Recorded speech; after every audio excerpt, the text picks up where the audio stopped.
Now, it may begin to look a little bit like waving at the camera. Here's the thing.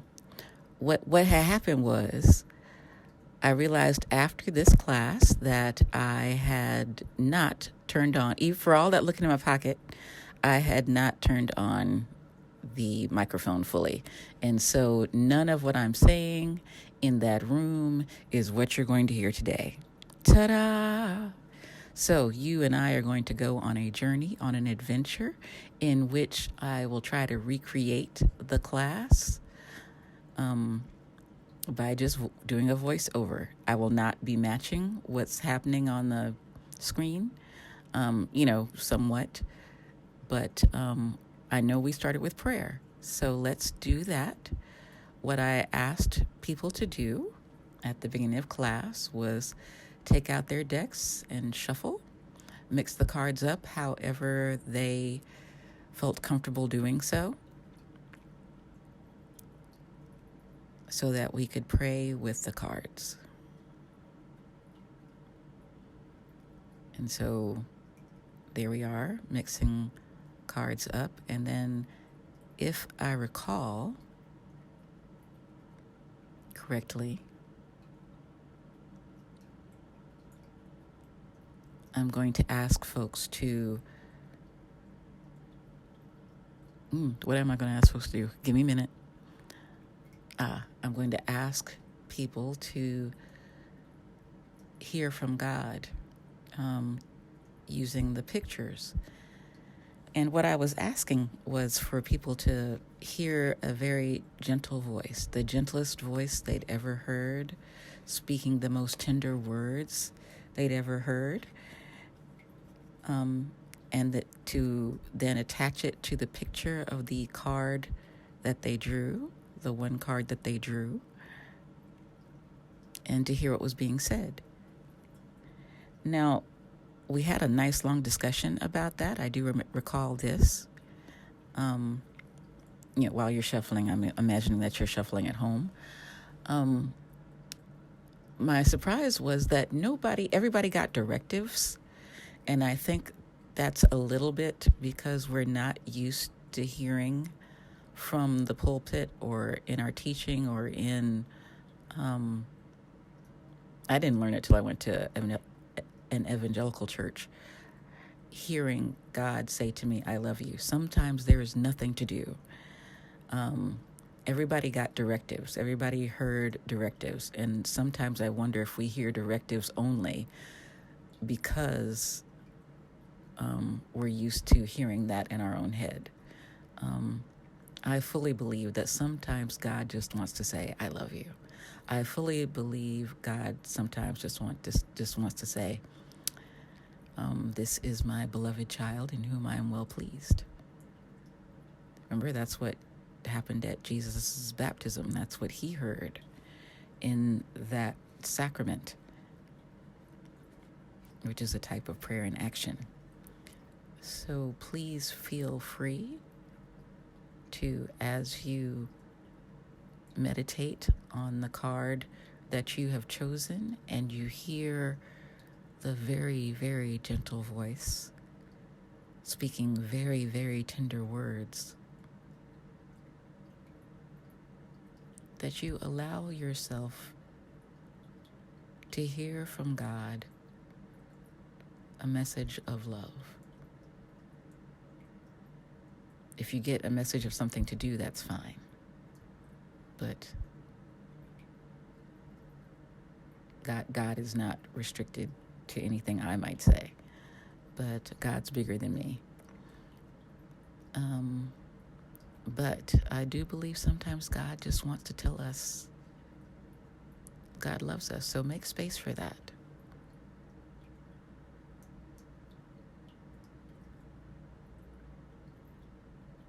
We're just going to sit with that for a moment. Just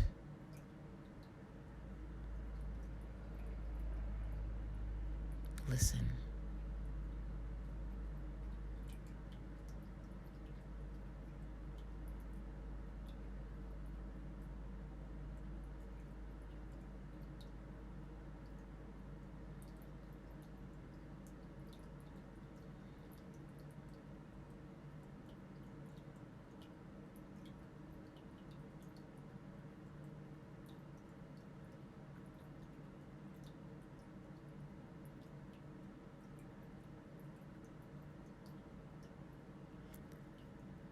Amen.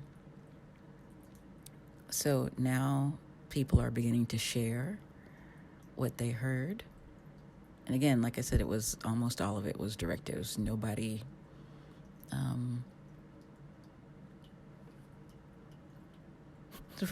since the directions in the prayer were to hear gentle voices and tender words, I was surprised that I wasn't hearing any of that back. It was very, go do this, don't do that.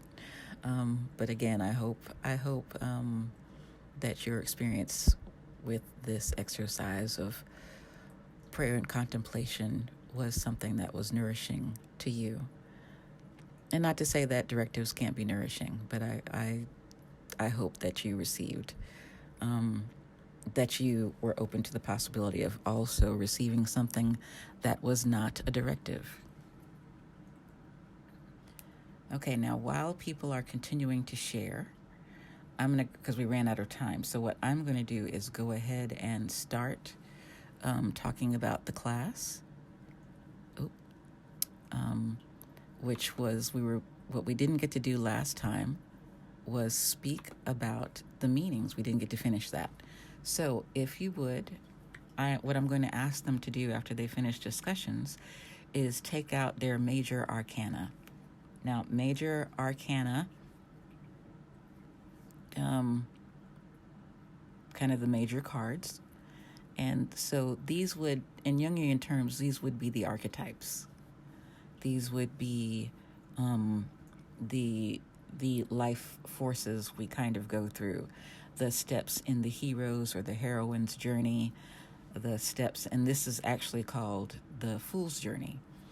And remember, fool is just, fool doesn't mean somebody who's stupid. Fool means somebody who's innocent. In some decks, it's called the child. Just somebody who's innocent, brave, and perhaps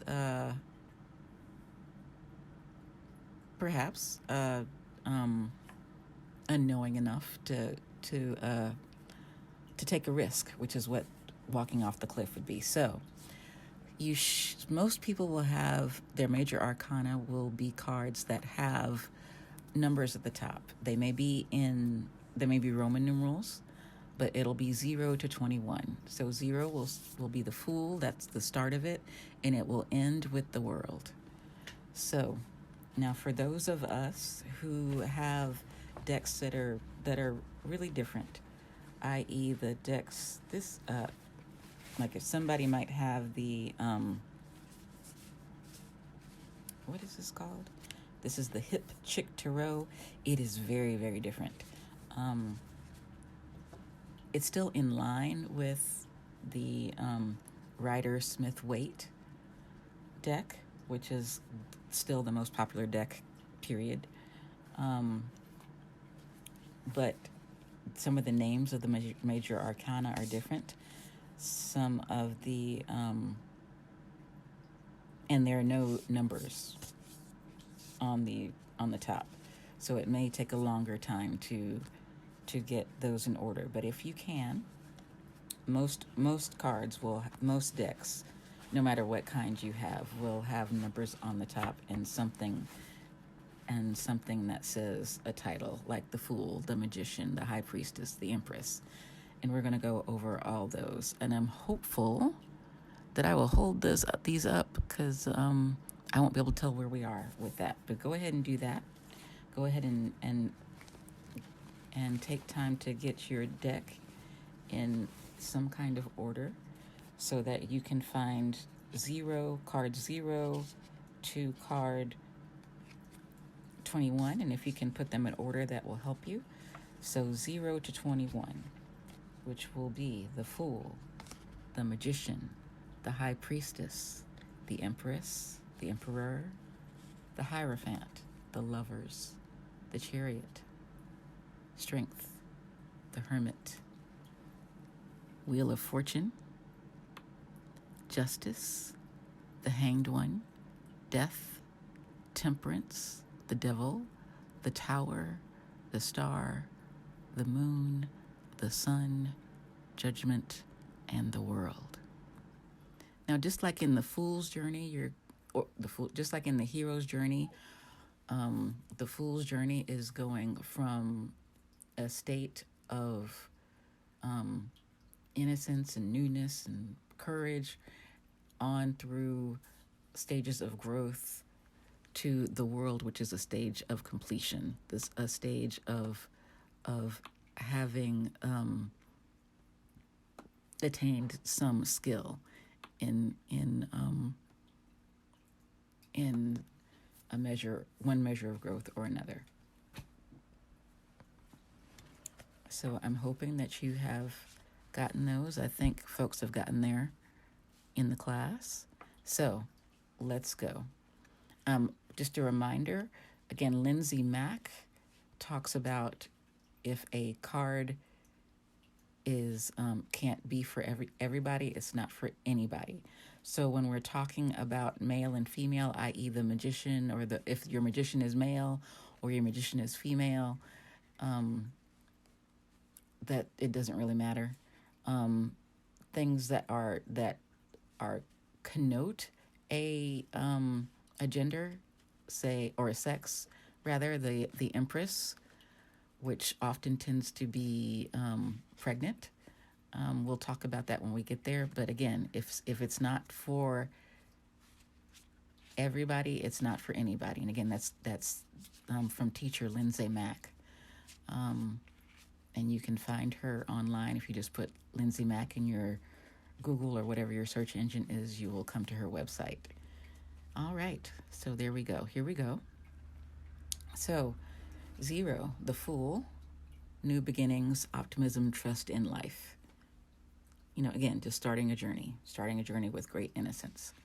The Magician is action, the agency to act on the world around you, the agency to do things, to make things, to go on a journey to be things. That's the energy of the Magician. The High Priestess is about it, just like the Magician was energy going out into the world, the ability to act on the world. The High Priestess, there we go. I see what's happening on the screen.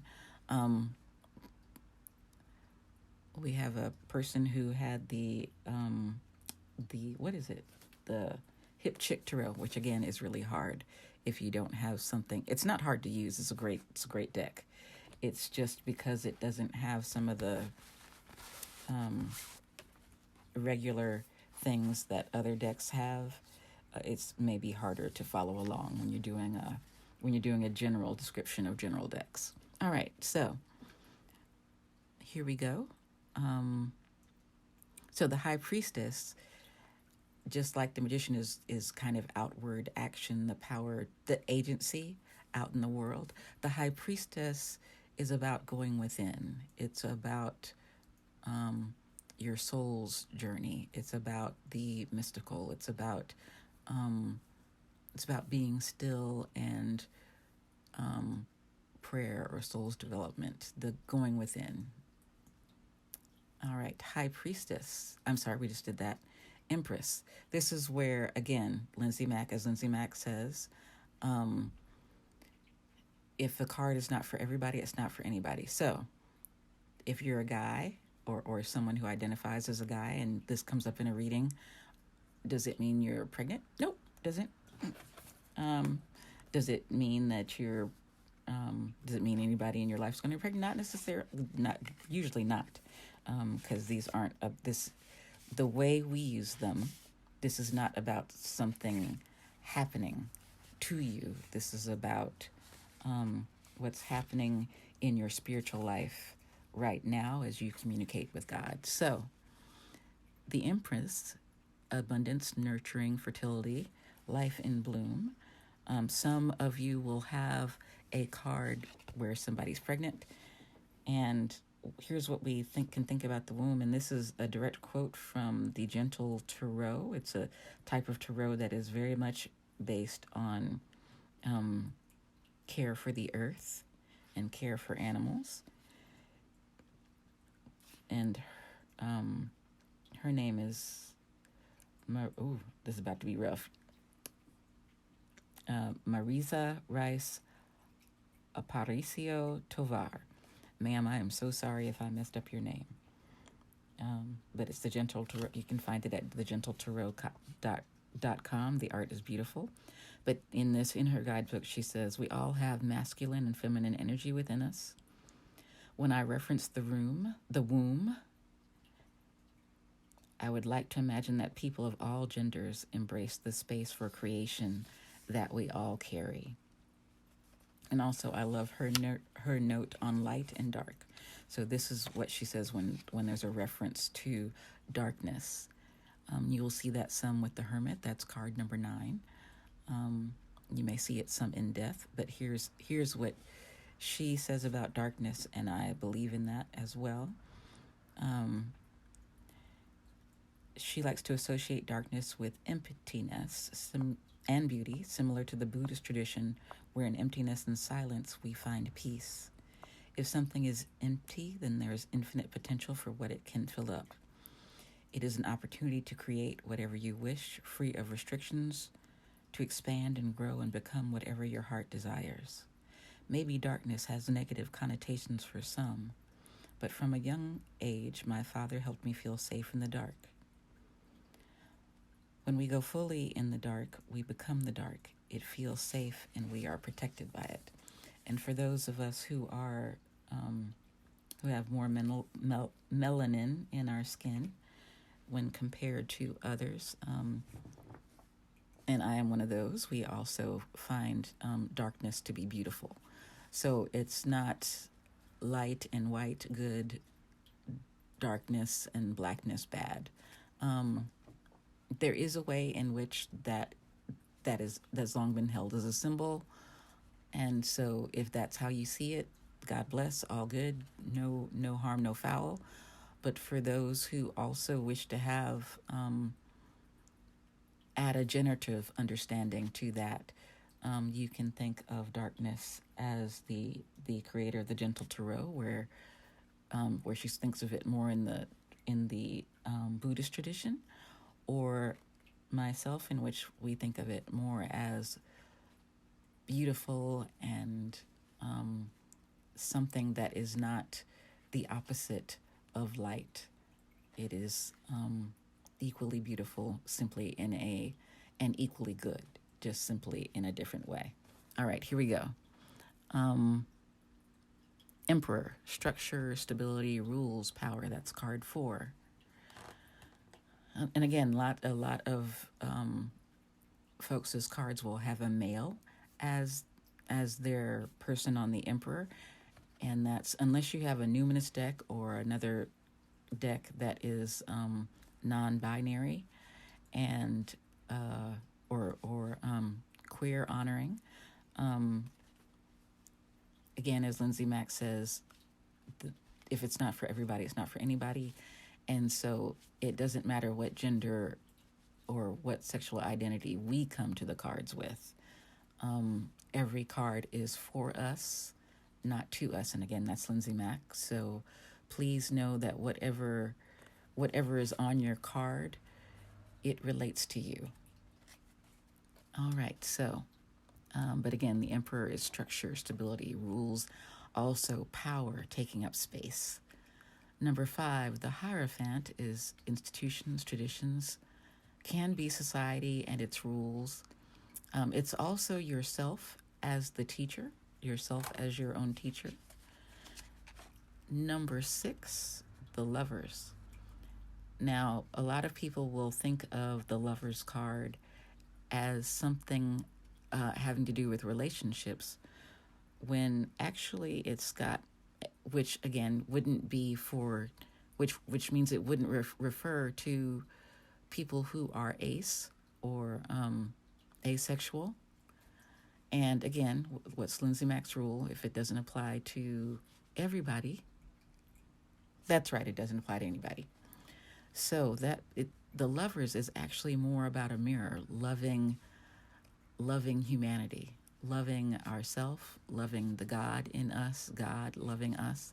That's a wider, more soul accurate reading of the Lover's card. That's number 6. Number 7, the Chariot.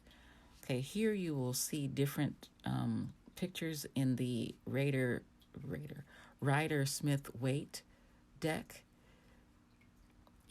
Often the Chariot it looks like it's going somewhere, but the two figures on the side are either concrete or they're not moving. What's clear is they're not moving.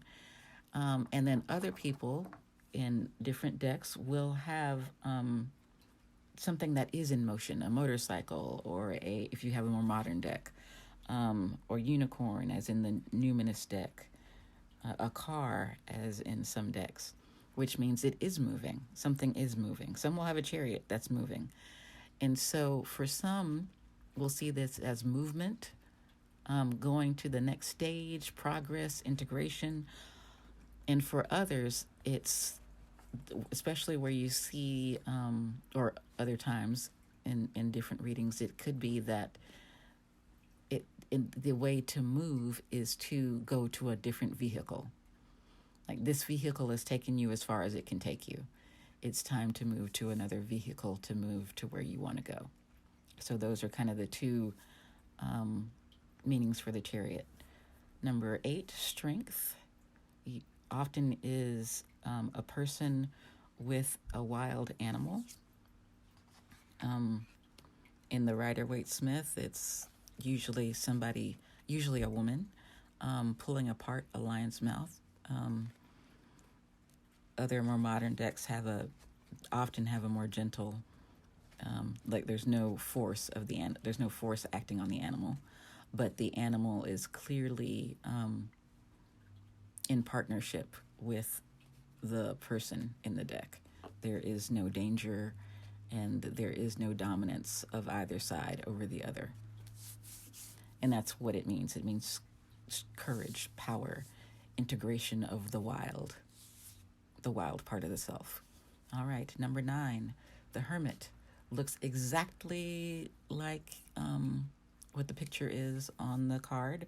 For most of us, it'll be some person alone in a space of meditation or solitude, prayer, contemplation.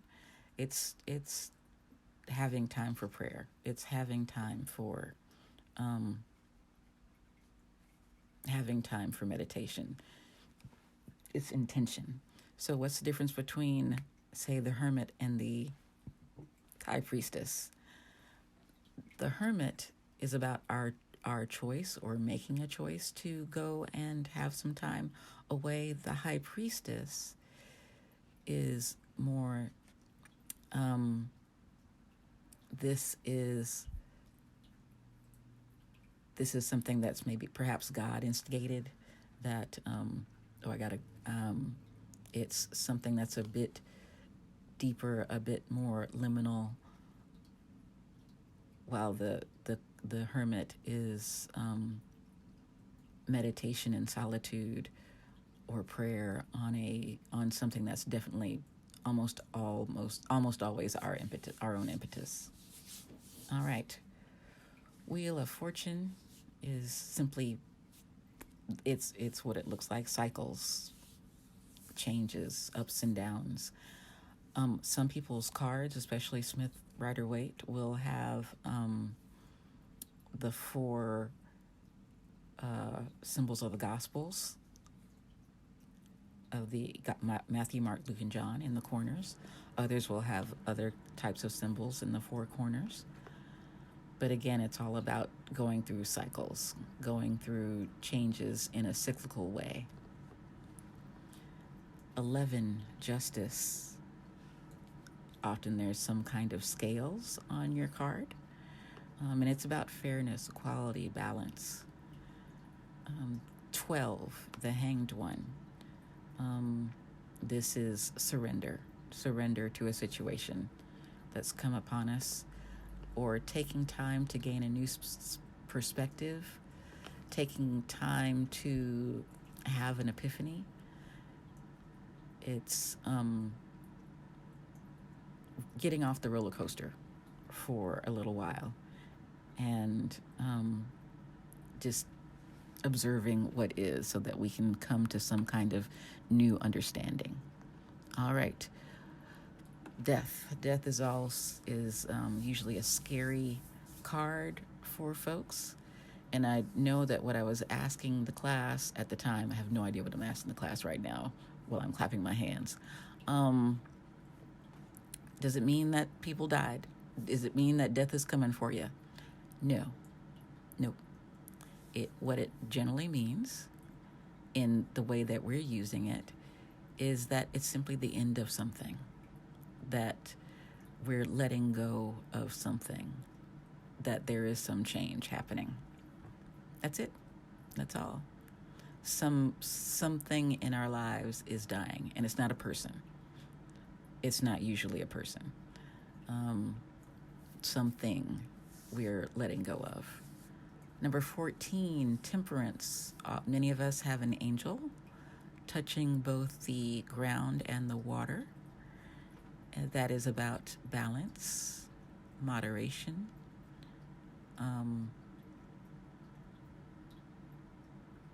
Basically, that's it.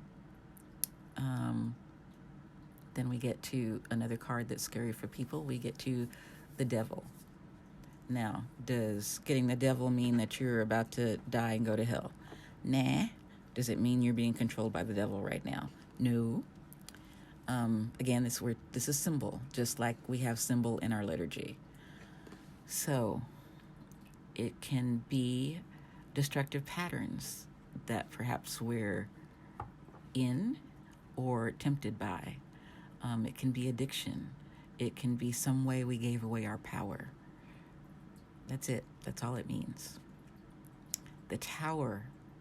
The tower is also scary for some people, looking at something collapsing. Does it mean our house or the church or whatever we're in is going to fall on our heads? No. What it does mean is some kind of paradigm that we understood, some kind of way that we used to see things is collapsing. That we're being released from something. Just like the devil was perhaps being caught within a destructive pattern or giving away our power, the tower is a release. Oftentimes not of our own volition. Something else happened and something fell through, something we thought was going to go a certain way in our lives didn't happen, and so now we're released. We have space to see something differently. After the tower, which can be a rough go, there's the star, which is a card of healing, a card of calm, a card of calm after the storm of the tower. Then there is the moon. Moon is number 18.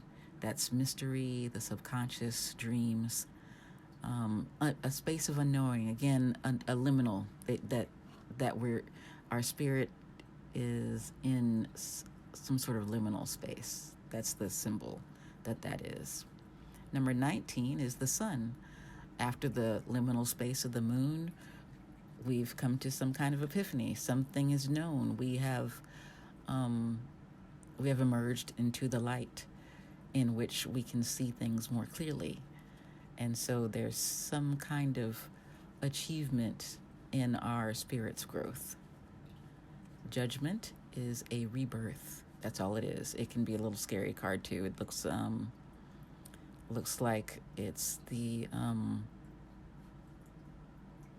which is what the picture's from, the second coming. People are in many cards. People will be rising out of graves, and that is just symbolizing that we have begun to, and we're being birthed into a new type of life. And then 21 is the world, which is simply completion. We have completed a cycle. There's wholeness. There's celebration of life. There's joy. There's joy, which is different from happiness. Joy is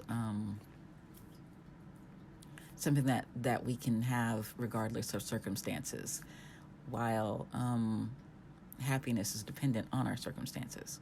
So that is the major arcana. Again, very comparable to the understanding of archetypes. If you have any interest in Jungian psychology at all. There we go. All right, so now we're going to talk about the minor arcana, and these are more the patterns of daily life. Like, they're not as big as the archetypes. It's not archetypal energy, or energy of the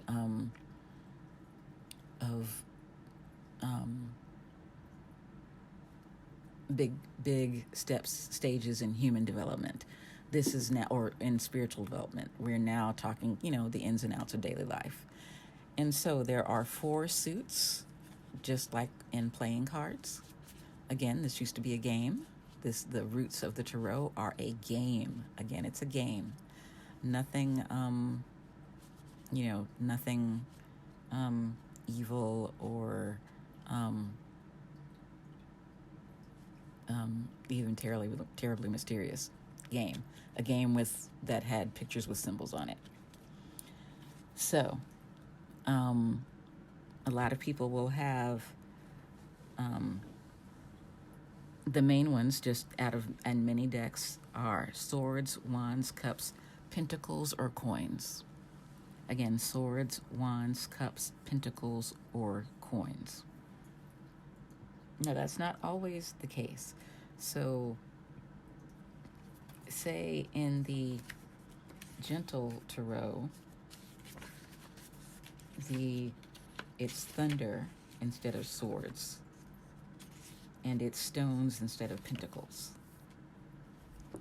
And in the numinous tarot, it is bells instead of swords, vials instead of cups, tomes or books instead of pentacles or coins, and it is candles instead of wands. So you will be able to see, when you get your deck, you'll have a little guidebook, and it'll tell you what things are supposed to be equivalent to, but that's what that is. Also, let's take a quick note with our court cards. That's King, Queen, Knight page. Everybody doesn't have that. In the mother piece, it is father, mother, son, daughter. Also, I have what's called the Black Tarot. It's more of an ancestral tarot with African American figures. It also does father, mother, son, and daughter. The numinous tarot does mystic would be the father, creator would be the mother, explorer would be the son, dreamer would be the daughter. So it has mystic, creator, explorer, dreamer. I love those words. So that's why I like to use that deck on occasion. Also, the gentle tarot has, instead of King, Queen, Knight page, they have harvest, flower, root, and seed. Again, harvest, flower, root, and seed.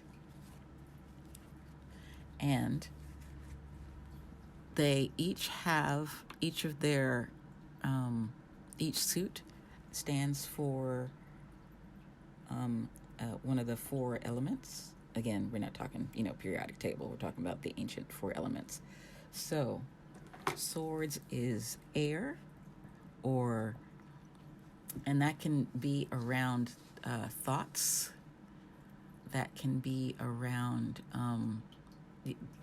the workings of your mind, the working of your intellect. Wands is energy. So the energy of your body, the energy in your life, the energy all around us. Cups is emotion, which is water. Oh, I'm sorry. And wands is fire. I didn't tell. Wands is fire, which equals energy. Pentacles or coins. A lot of the newer decks will say coins instead of pentacles because it's a less frightening word to some folks. So it's the element is earth, and it's working around our soul's work. Okay. All right. So swords, air; wands, fire; cups, water; pentacles, earth. And that is swords is Lindsay Mack, again, a tarot teacher that I've learned a good deal from.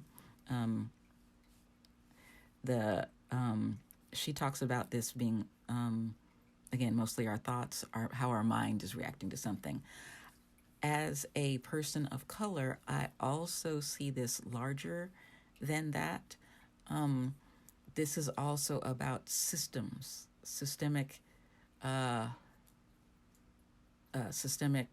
ways of handling money, systemic ways of handling equality, systemic ways of systemic paradigms of thought.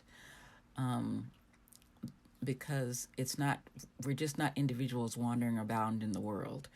We are a community of peoples. We are the human race. And so there are other thoughts and other systems of thought and other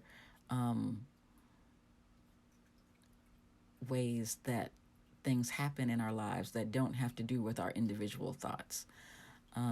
It also has to do with the thought around, with the thought other people have towards us when they see us. The thoughts that are had by people when someone comes out as queer, the thoughts that are the systems of thought that say whether one is welcome or not welcome in a house of worship, the thoughts that come when someone who might be identify as woman comes into a room that's all male at work. So that's what I mean when I say this is also about systems of thought and systemic things happening in the suit of the swords. Wands is around our energy, our bodily energy, the energy in the world, the energy in the universe. Cups is around our emotions. Pentacles, again, is around our soul work, our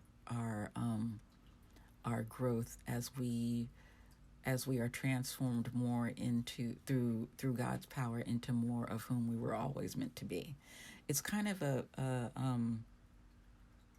for me, Pentacles is kind of a suit of getting free, becoming who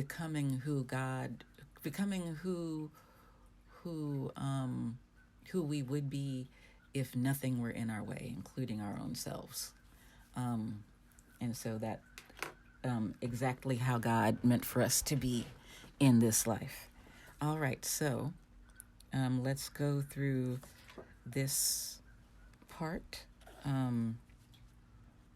So in each of your suits, you will have a 1 through 10, and then you'll have the court cards. So I cannot tell how much farther I have. How long to? Okay, 40 minutes. We're doing great. So let's go through it would help if I had my numerology. I'm looking for my phone. That's not helpful. I'm talking into my phone. That's why I can't find it. So watch me do all this gesticulating. Is that the word? In the class while I look for, you might hear some clicking because I'm on my computer watching this.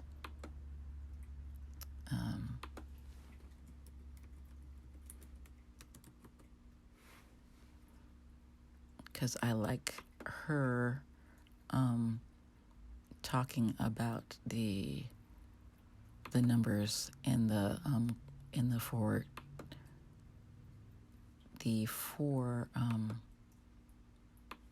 suits.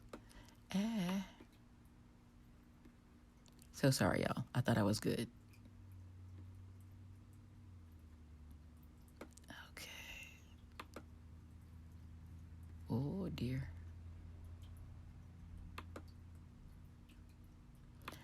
I would sing while y'all wait, but nobody wants that. So talk amongst yourselves. And if it's just you and Jesus, have a conversation while I search for what the heck I'm looking for. Come to me, all ye that labor and are heavy laden. Yeah, I'm talking to myself, so sorry.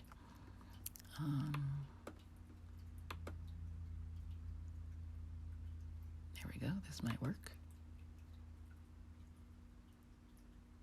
Come on.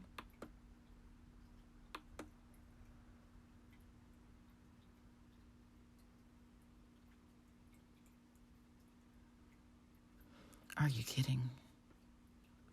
Okay, it's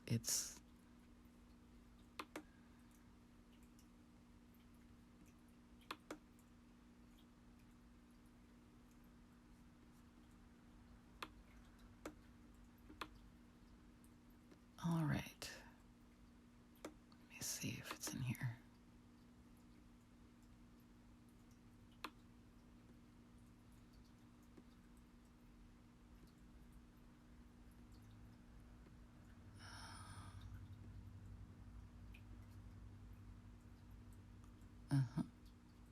Nope.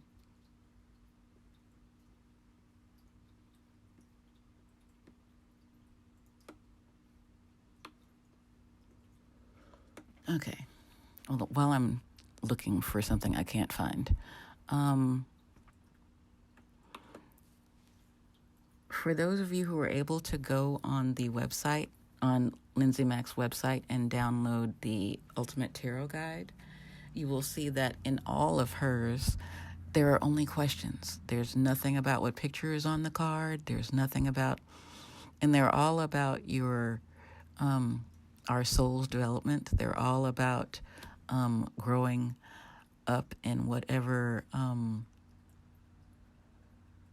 faith tradition we might have. And that is the way that we're using the cards here in this class. And let's see, do I have mine?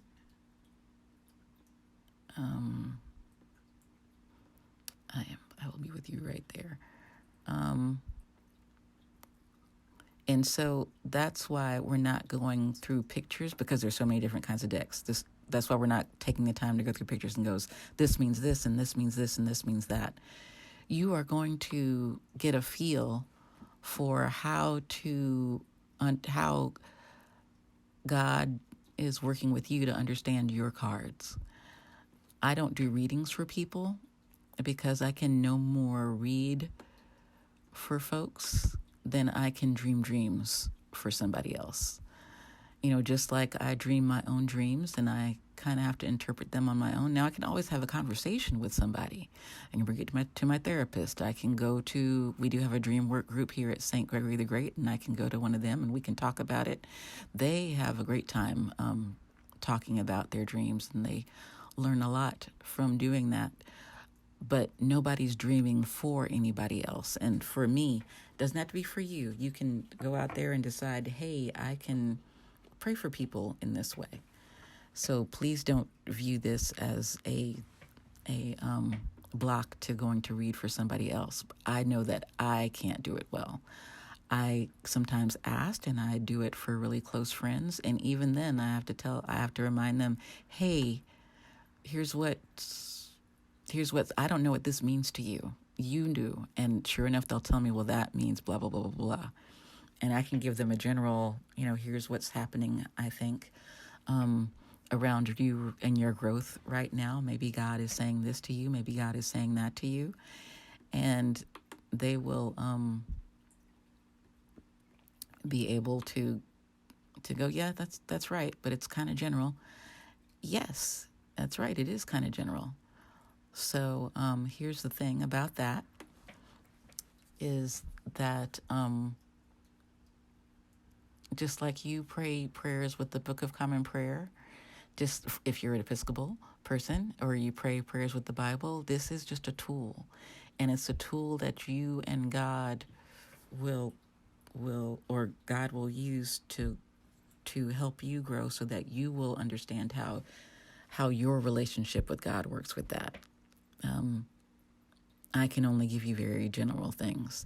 All right, so here we go with ACEs. ACEs are kind of like seeds. They're the beginning of something. Again, just like the Fool to the World was kind of the fool's journey, the Four Suits are a journey from the beginning to completion with something in kind of the energies of our daily lives. So ACEs are about beginning something, beginning on some kind of journey with God, a smaller journey, not a big, it's not the hero's journey or the heroine's journey. It's like, ooh, this is my journey to get through the day. Help me, Jesus. That kind of thing.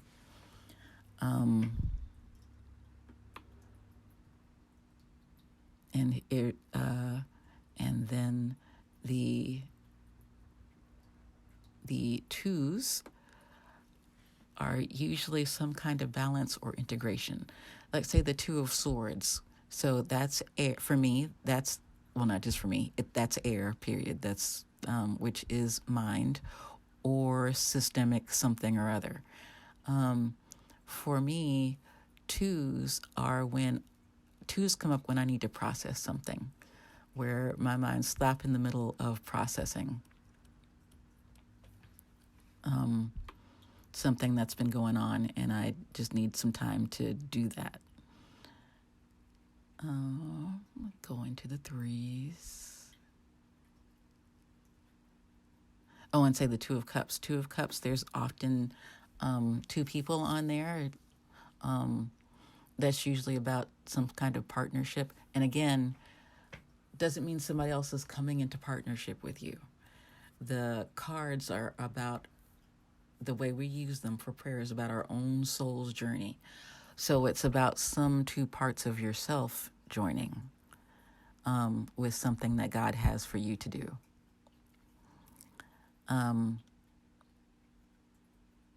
Or being able to look at some part of yourself and feel how God feels about that part of yourself. All right, so now to 3.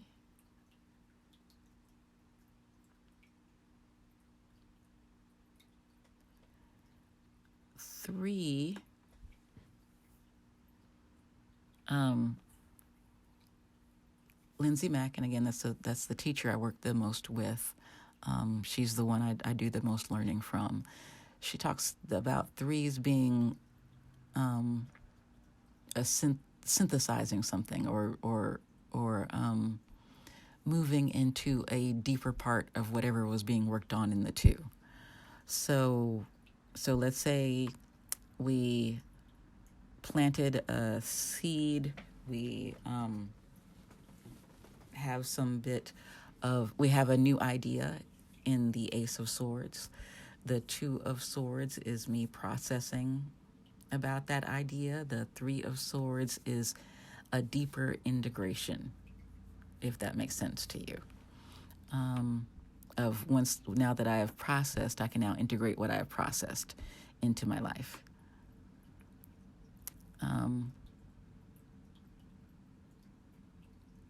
And let's go to 4. 4s are structures.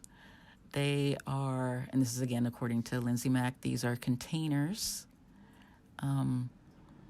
which call for a break or a pause before the next step. 4 of Pentacles for me is often about boundaries, physical boundaries. I need some space away to myself. not to do anything deep, not to do anything like it wouldn't be a high priestess card for me. It means I just need a minute. I need to take a pause. Say Four of Cups often has a figure that's looking away from a cup being offered from the sky, and many modern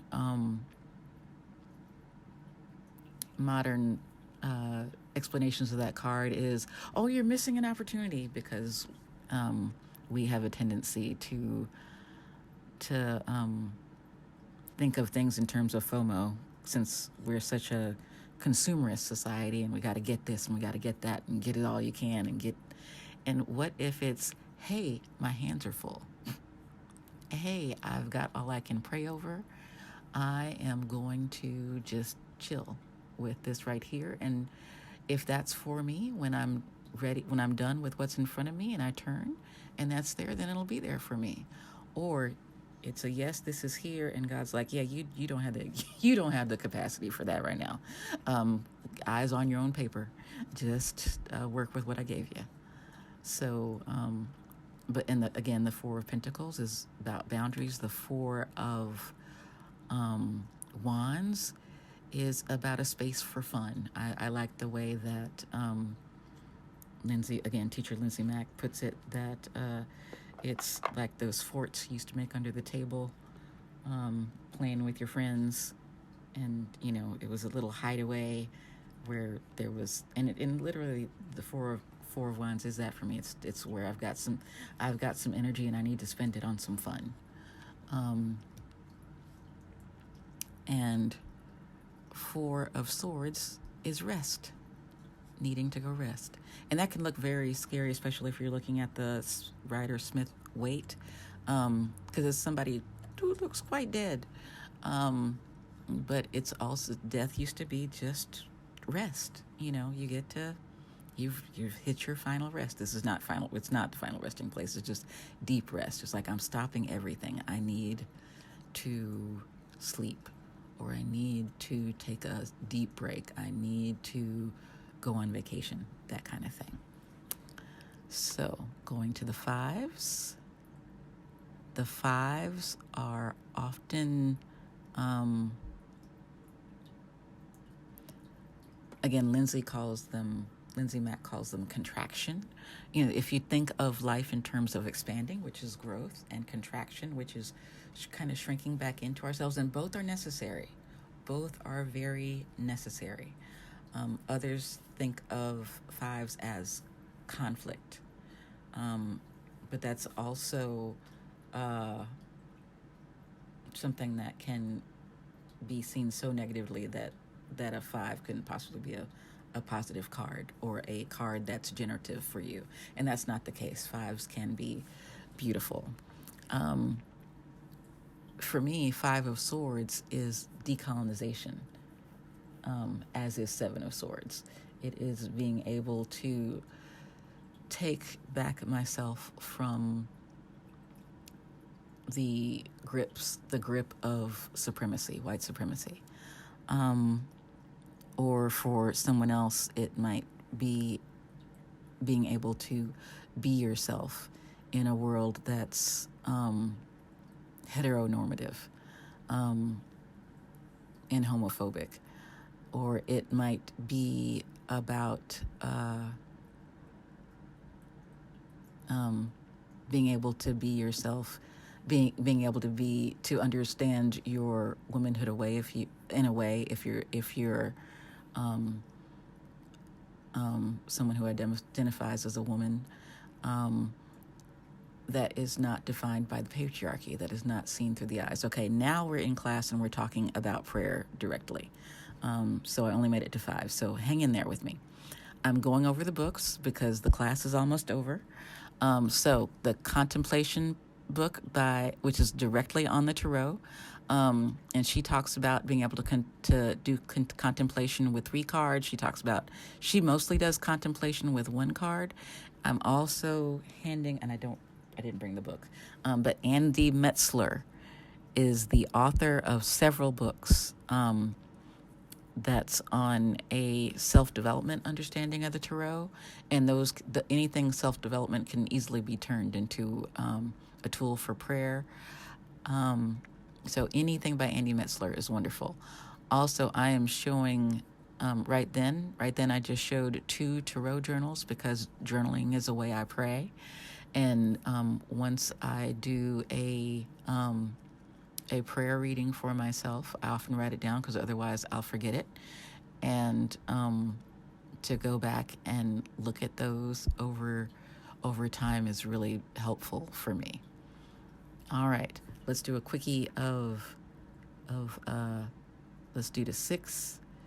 6 is again, and this is Lindsay Mack, expansion. How we've grown and changed, or how we moved through the contraction of the 5s, if it was a contraction, or the difficulty of the 5s, if it was a difficulty.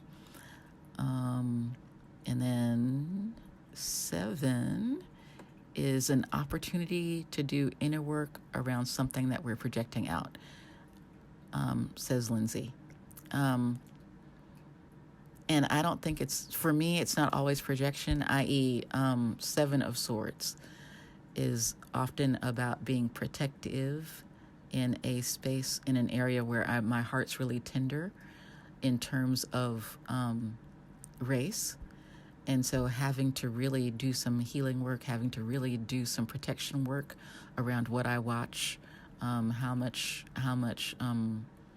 racial trauma I take in, or when I'm reading a book that's really good for me, but also has some really strong strains of supremacy. And so having to do some protection work around myself. So that's not a projection. That's actually how something is, and I'm really having to do it. So that's that. All right, going on to 8. Hello. 8. Transformation. It's being changed, reborn, again, in a smaller way than you would find in a major arcana card. So maybe learning something new with your kid. If you have children, or have access to children, being with a child in your family, or you teach children, sometimes seeing through their eyes gives us some transformation. So that's a way that you can think about that. 9s are about a turning point. It can be a very joyous turning point, say with Pentacles, which is enjoying the seeds we've planted. The person right there is holding up another book by Andy Metzler, and it's a book that specifically says journal prompts. But 9 is and 9 of Swords is more, perhaps this is not working. Or perhaps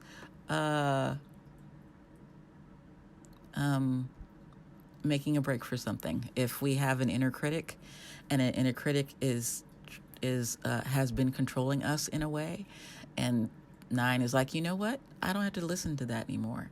That's the voice of my old teacher who told me I couldn't draw. That's the voice of my gym teacher who said I was, hopeless at any kind of sport.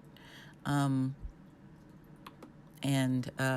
you know what? I'm not going to listen to that voice anymore. I'm going to begin to live my life in a different way. There was clapping, so that was the end of the class. I'm getting to 10. We're getting to 10. We're almost there. 10s are completions.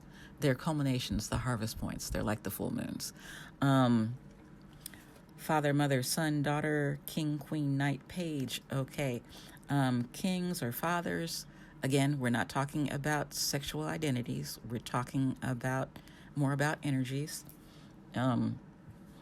That's about acting on the world around us, having some agency. Mothers or queens are about an interior, something happening in our interior. Sons and knights are more about the energy of something. And daughters and pages are a lot like aces. They are the beginnings. They are imagination. They are innocence. They are starting something. So, anyway, that is class. So, thank you so very, very much. This is where I realized that, yeah, I did not turn on said microphone. So, that's why you're getting this voiceover. My apologies. You didn't get to hear class as it was going or hear some of the wonderful things that were said by other people participating in class. But I've really enjoyed this journey with you. I've been blessed and really had fun to doing this with you. This is a really fun and generative way to pray for me. I hope you find it the same for you. I hope you have a great journey with God in using pictures and using the symbols to move on in your spiritual life and hear God's love for you and God's means of growth for you. That's it. You take care. God bless and much love to you. Bye-bye.